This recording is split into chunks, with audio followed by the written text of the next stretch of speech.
Guys ഇന്ന് നമ്മ മൂന്നാൾ വാഴപ്പിണ്ടിയാണ് കഴിക്കുന്നത്. ഇവളും ഒരു വട്ടം കഴിച്ച്, നമ്മ രണ്ടാൾ കഴിച്ചിട്ടില്ല. അപ്പോൾ പൊളിക്കാണ്. അങ്ങനെ ഗൈസ് ഫൈനലി ഓപ്പൺ ചെയ്തു. കുറേ മറിഞ്ഞിന്ന് ഓപ്പൺ ചെയ്യാൻ കഴിയില്ല, കുറേ മറയെല്ലാം ചെയ്തിട്ടുണ്ടായിരുന്നു അതിൻ്റെ എരിവിൻ്റെ. ഞാൻ കഴിക്കാം ഗൈസ്. ഇവരെ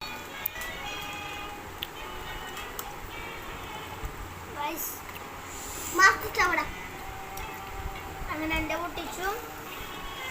എനിക്ക് 2 പീസുണ്ടോ?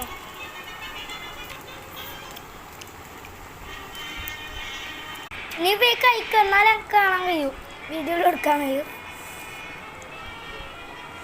കഷ്ണം കടിച്ചാൽ മതി. അയ്യോ മോണിക്ക് ചനയെ കിട്ടിയ രസവും കടിച്ചു. ഓള് പൊളിക്കുന്നത്ര ഓളിത് കഴിച്ചു കഴിഞ്ഞാൽ ഓള് കടിക്കുന്ന കാണുന്നില്ല. അപ്പോൾ ഗൈസ് എല്ലാവർക്കും അടുത്ത വീഡിയോ കാണാൻ പറഞ്ഞ ലൈക്ക് ആൻഡ് ഷെയർ ആൻഡ്